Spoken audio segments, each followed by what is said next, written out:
talk about something patent pending that hasn't been done in the commercial energy brokerage business, there might be some opportunity in that too, right?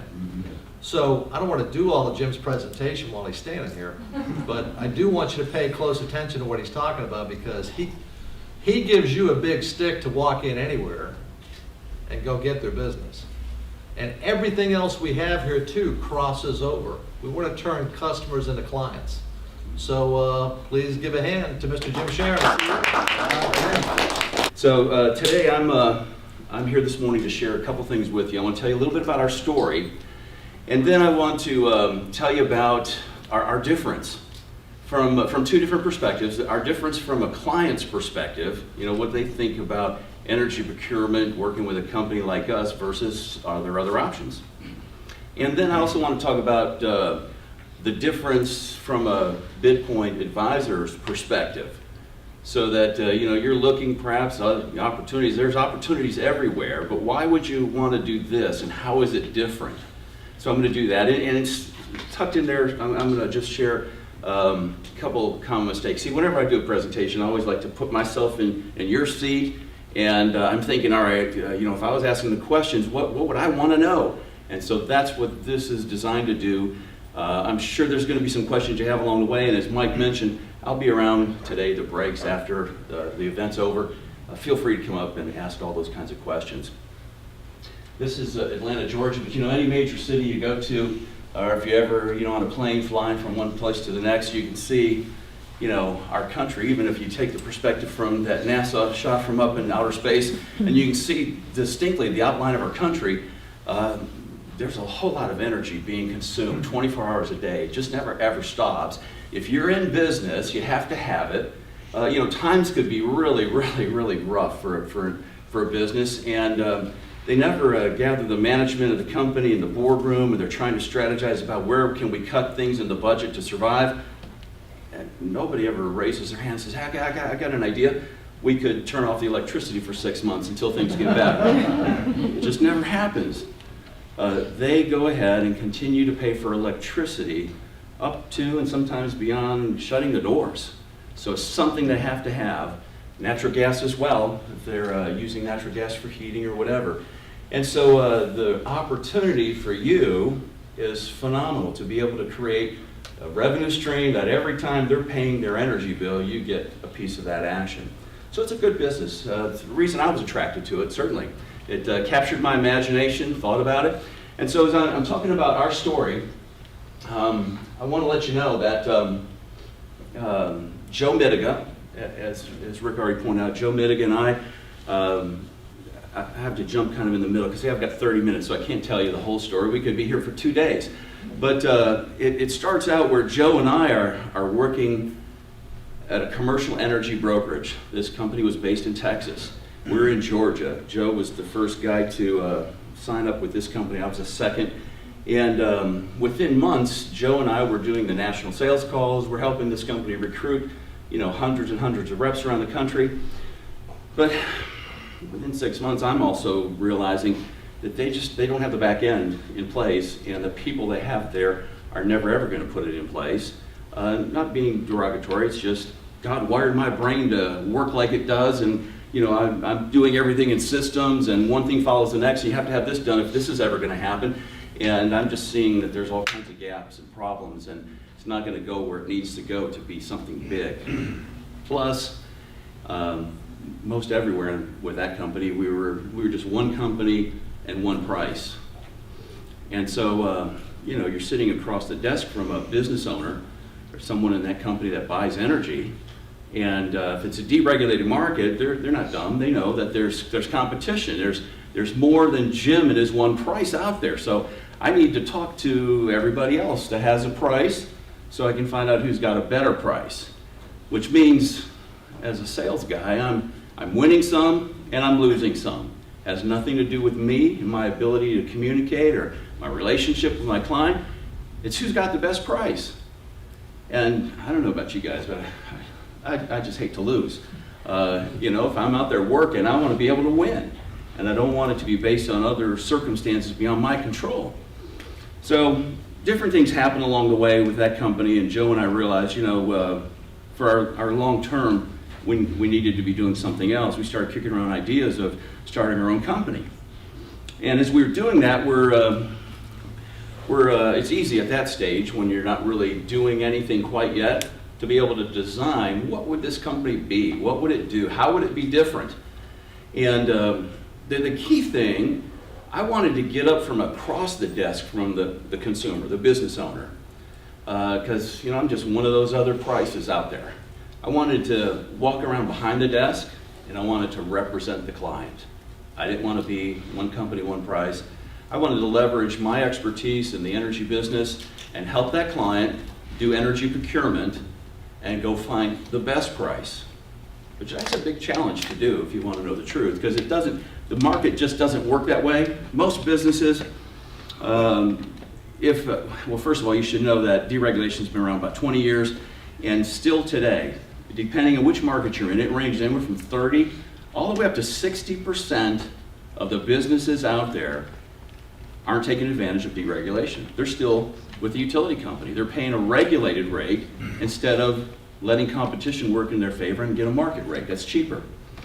So all of that going on, they could buy from some employee of an energy supplier that comes in. All the major energy suppliers, they've got employees out on the street, they come talk to you, and of course the sales process there is, I've got this price today and it's really good, and they're comparing themselves to the utility company, and our price today is better than the utility company. You have to hurry up and sign because this price is only good for the day, and there's this process of hurry up and do something.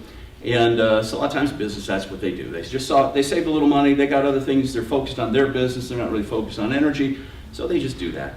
Or others that are a little, maybe they've got a larger energy spend, it's more important for them to shop around a little bit. What are they doing? They're getting prices from 3 companies. I don't know where that started, but it started a long time ago.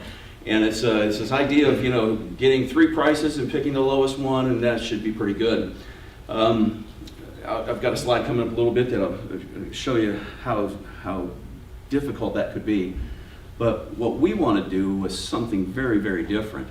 We do such an extensive job of energy procurement because we have relationships with all the major energy suppliers, all the mid-level energy suppliers. We've signed contracts with 72 different energy suppliers over the course of this 7 years. Now, a couple of those have consolidated. Some of the bigger ones bought out the little ones, and so there's, I don't know the exact number now, it changes all the time, but right now I've got on my desk about 8 more that are wanting to be on our platform and want to be included. So those numbers continue to go up. They have over all these years. But those energy suppliers, if you're not getting prices from all of them in any given market, then you're not finding the best price. Now, explain some of that to you just briefly. When I say 72, there's never an instance where all 72 are going to bid on a particular client's energy consumption. Number one, some of them are natural gas, some of them are electricity, so obviously the natural gas guys aren't doing the electricity. And then they have to be licensed, and there's a lot to be involved to be an energy supplier. And even the number one energy supplier is not doing business in all deregulated markets. Imagine that. So we had to have lots of them. So it just depends on the marketplace. Some places they're natural gas, some markets there's not that many suppliers, so there could be 4 or 5 that are competing. Go to a place like Philadelphia, I'm going to have 17 to 22 electric suppliers all competing. So when you do that kind of a job, you understand the business owner would never ever do that, because he's paying someone on staff. It's costing him money just to go shopping. He's paying somebody on staff to go look. They're calling around getting prices, have to put all that stuff together, and I'll explain some of the more detail of that. But he would give up long before he ever got to 17.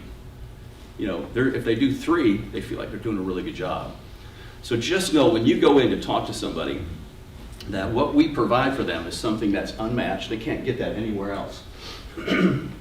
So I told you I was going to talk about some of the differences. So I'm doing this side by side.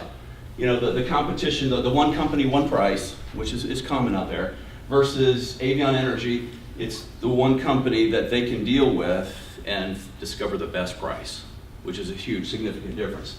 So we'll just run through some of these things from a client perspective, from an energy consumer perspective. The sales agent represents the energy supplier. In our case, when he's dealing with us, the Bidpoint agent, the Bidpoint advisor, is representing the consumer. It's a much different scenario in that process to be representing the consumer. You're doing everything in their best interest. The employee, because he gets a paycheck, every Friday or every first and 15th or whenever he's paid, he's representing his employer. And so it makes a difference.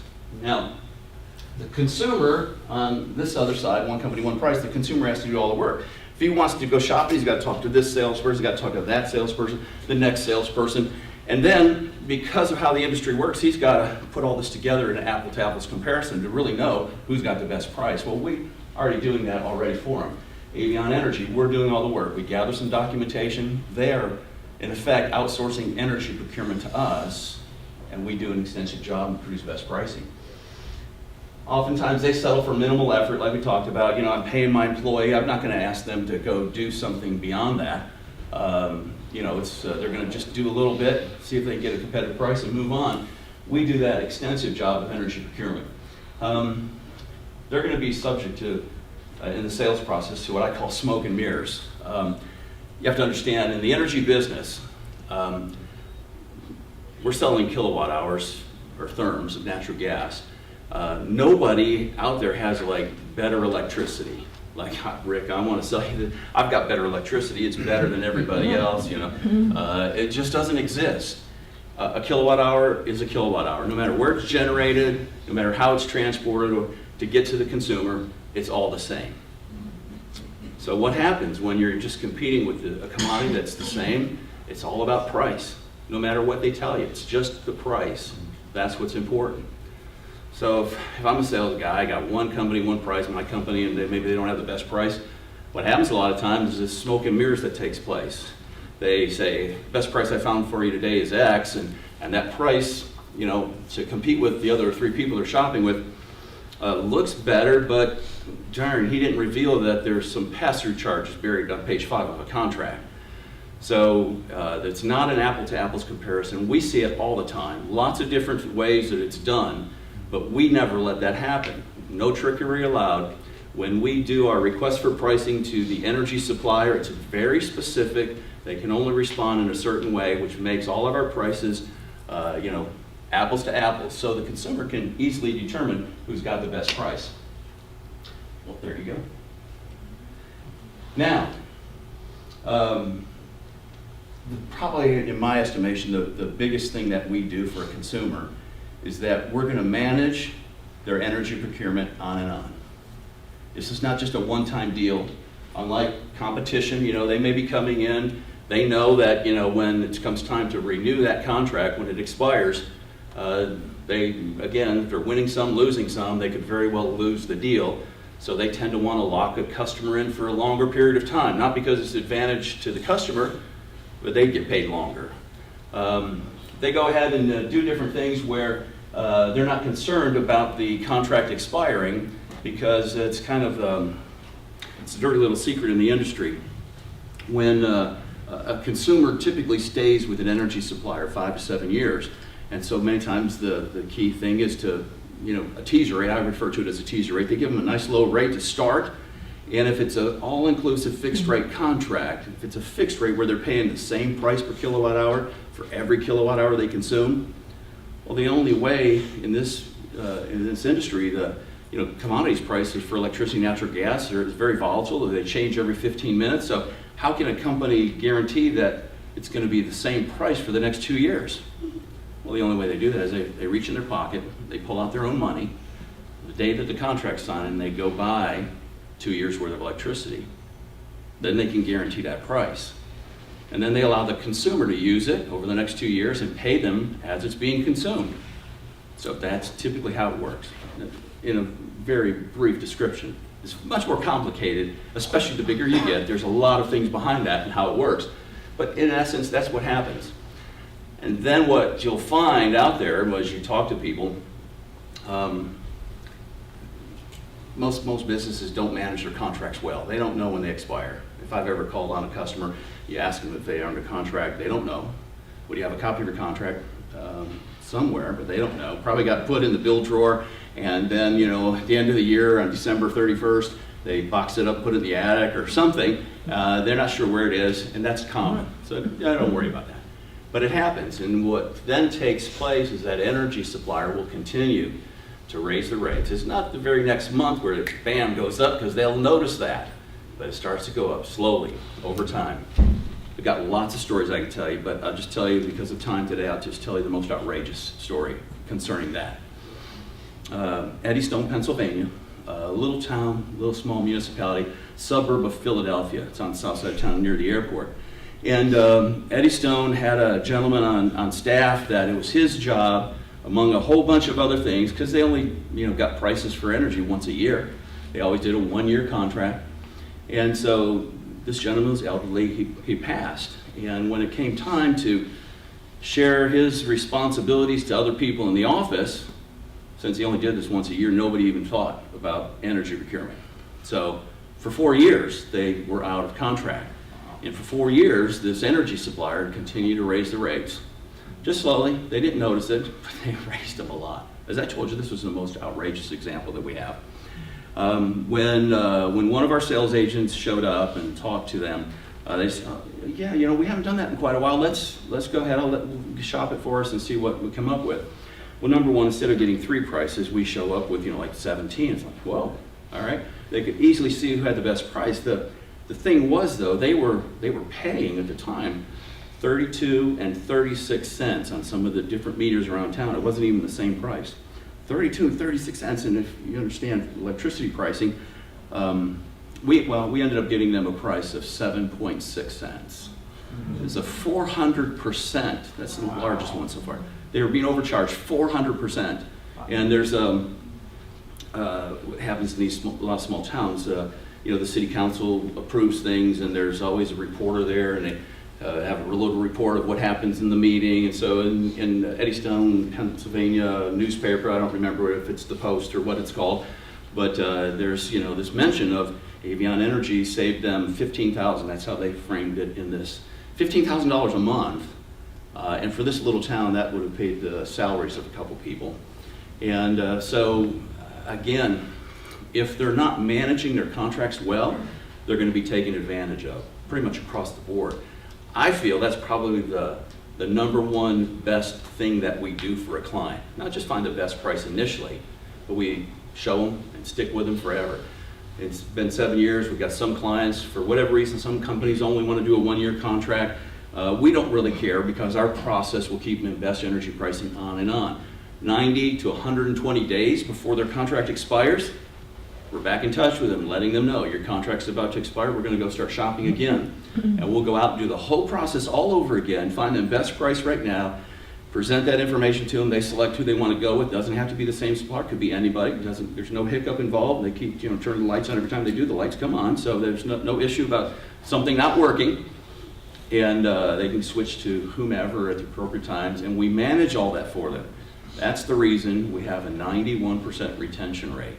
Once clients use our service and go through it, they know I could never do that. When I show them that pricing presentation sheet, they're never going to spend the money with one of their employees to go do that, and we present everything to them. We take care of everything. We keep managing that contract on and on and on.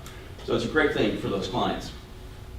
Again, you know, typically as we summarize that, the competition basically walks in and say, hey, the best price I found for you is X. And the reason they do it in that fashion, they may send them an email or call them on the phone, but it's never, you know, showing all the results of the work that's been done. We have an energy rate comparison. It's part of our patent pending process. And it looks like this on the screen for you. So that upper section, you know, just some contact information of the client, type of product. It could be, you know, there could be reasons a client would want a variable rate product. Most businesses use a fixed rate product, an all-inclusive fixed rate product, so they know I'm paying so much per kilowatt hour per therm, on and on for the whole term of the contract. Gives them budget certainty. The main difference between the two is who wants to have the risk. So if you have a fixed price, that means the supplier's taking on all the risk. If you have a variable price, the supplier has no risk, and you have all the risk. Whatever the market's going to do is going to drive that price. You can pay a whole lot more. So it's really decides who wants to take on the risk. So most businesses, especially smaller businesses, are taking a fixed rate contract. Now you can see, I don't know, so you're in the back, you probably can't see this, but on this particular one, we've got 14 different energy suppliers. This is an actual energy rate comparison in New Jersey. And we highlight the best prices for each category. There's like 12 months, 36 months, 12, 24, 36 months rather, is kind of a standard quoting procedure in the energy business. However, we can do any term. It could be 17 months, and there's some reasons why we may want to do that for some clients, to balance things up, match them so their contracts end at the same time. We realize that we do business with companies that have hundreds and hundreds of locations around the country. And can you imagine your job you'd have if each utility had a different contract? That's the best way to do it. We do that seamlessly for companies. Aldo Shoes, one of our clients, I don't know if you've ever shopped at Aldo Shoes. It's a German shoe company. North American headquarters is in Montreal. Bertrand's responsibility is to do energy procurement in the United States. Bertrand speaks French and a little bit of English. I speak a lot of English and no French. So we talk in English. We get this done. But they have 350 stores here in the U.S. About 200 of them are in deregulated markets where they can shop. So we go through this process for them. This could be a challenging account for some businesses because they're always dropping stores. There's an underperforming store. They're going to move the location over to here in the mall because better traffic over here. So they're dropping, adding stores, all that stuff. We take care of all that stuff for them. There's nothing that happens in the energy procurement world that we can't handle. So no matter who you're talking to, there's no client too big. You guys are talking about, the kind of money you can make even with one client. We're closing a deal next week. The sales agent is going to make about $400,000 a year on commission just on that one client. It's massive, massive client. So it doesn't matter how big they are, we can handle it, and it's good for you. It doesn't matter how small they are. We can still provide this kind of service for any business, big or small. And we get paid on consumption. You'll want to know that. We'll cover some of this as we talk. The bigger client, the more they consume, obviously the more income that you'll make. So we put all this together now, this yellow arrow in the middle. I just wanted to point this out and make a point that there's a 24% spread. That's what it's telling you there. From the lowest price to the highest price. That's a lot. I've had some as high as 39% spread. Wow. I don't know. I think maybe most consumers think, well, this natural gas or electricity thing, it's got to be like driving down the street and you go past, a Shell and then a BP and then the local gas station. The prices are just pennies different. So I don't have to spend a lot of time trying to figure out who's got the best price. They're all going to be about the same. And that's really not the case. Now, I'll tell you also that these energy suppliers, they're not getting together and deciding, if we just tweak our margin just a little tiny bit so we can offer a lower price, then, we can, grow our business. That's not how that's done.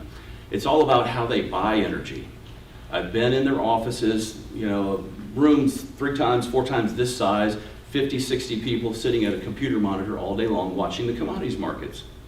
Each people different assigned for different months or periods of time, and they're looking for the market to pull back. They're looking for opportunities to buy electricity or natural gas cheaper. As the markets are volatile, buy it and they put it in inventory. Most of the bigger ones do it the way I'm describing right now. Some of the smaller ones, not necessarily. So the smaller ones that have to go and buy it at the time that the contract is signed, they're buying at today's rate. But one of the bigger companies may have bought electricity last week and have it in inventory, and it's a lot less because prices were lower last week. So that's why you get this big of a spread. So it's how they buy it that makes the difference. All right, let's move along. Well, this little thing right here, as I mentioned to you, everything on this sheet is an apple-to-apples comparison. In the state of New Jersey, the gross receipts tax is included. The Public Service Commission determines what shows up on a billing statement.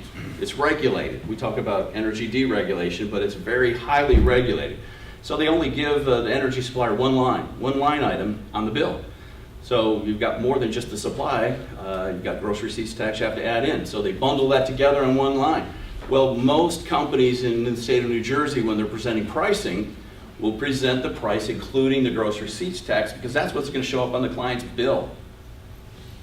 But if you're one of those other guys and your price is not low enough to win the business, you're going to present your price without the gross receipts tax and not tell the client that it's going to show up that way differently. And so they compare things, they're not apples to apples. All kinds of smoke and mirrors types of things happen. We make sure that the client looks at it and understands everything's the same. 3 common mistakes. If I was in your position and I'm thinking about, going out building a book of business in the energy industry, I'd like somebody to tell me if there's something I should, like maybe not go there. That's helpful to me. And these are just some simple things, but you hear us talking all the time. I've said it already myself today. We're talking about savings because that's one way that we can relay to you some of the benefit, because savings is a benefit to the client. But, I've in the past, sometimes sales guys will, when I say guys, everybody here knows I'm talking about male, female, right? Mm-hmm. Okay. So sales guys will exaggerate sometimes, not intentionally to hurt one way, and then, those numbers grow over time. But, we've had people in the past that, have told a client, we save people 30%. Well, some clients we have, we've saved more than that. But then if we go do our process and come back, and there's only a 20% savings, now all of a sudden the client's disappointed because you set the expectation here, and even though he's saving 20%, which is really, really good, and he should jump all over that and be happy about it, you set the expectation here, so now he's disappointed. So just be careful how you say things. We are going to present savings. If nothing else, we're going to do the job of energy procurement better than his business would ever do it. That in and of itself is a savings. What about if prices have been going down, and sooner or later prices are going to be going back up again? How many of you know that happens? So if we're offering savings or trying to induce someone to come do business with us is because we can save them money, well, what happens sometime in the future when actually prices go up? You won't be able to present a price that's lower than what they've used. So what is the client going to say? Well, if I can't save money, I'm not buying it. Well, then they probably wouldn't be buying milk and bread and gasoline, other things like that, because prices do go up.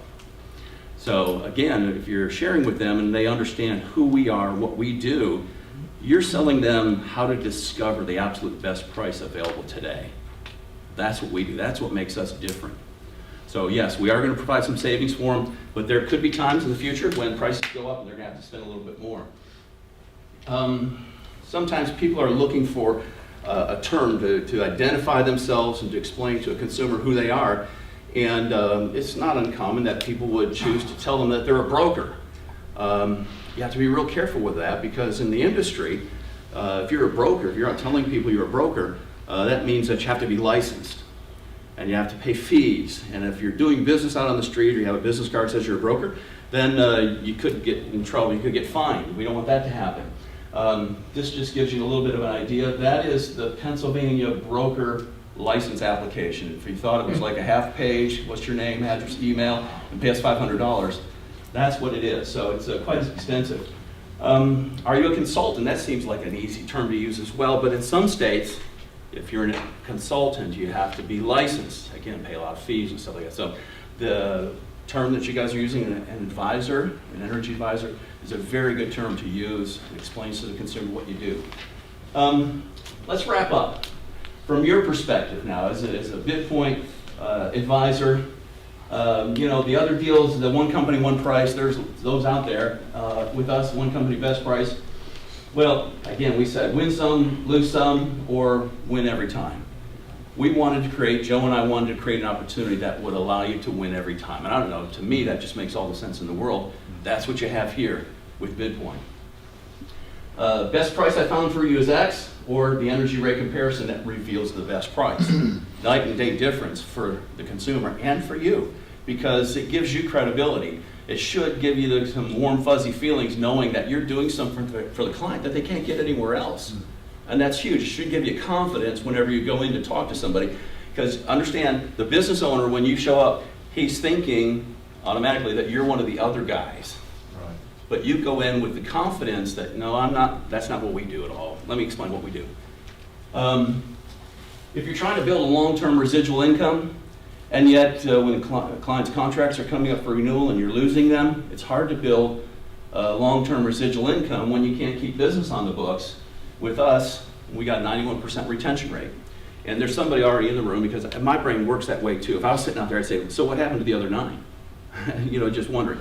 Hurricane Sandy blew through New Jersey, New York, and we lost some clients. I mean, their business literally washed out into the ocean. They chose not to rebuild, so that happens. Companies go out of business. But sometimes there's a client and a sales agent has a relationship with an individual, and that individual moves to some other company, and for whatever reason they don't go back and create the relationship with the company. They keep it with one individual instead of expanding it to make sure people in that company know who they are. And so when it comes time for their contracts to renew, some other salesperson coming in off the street, if they don't know that there's a relationship with Avion Energy, then they could slip away. Doesn't happen often, but those are typically the things that happen. So win 100% of the time. That's what it's all about. That's the thing that we created. That's what inspired Rick and Mike, Monty to hook their wagon here, and we're going to go create some really great things together. And I'm glad you're here today. If you've got questions, I'll be around afterwards.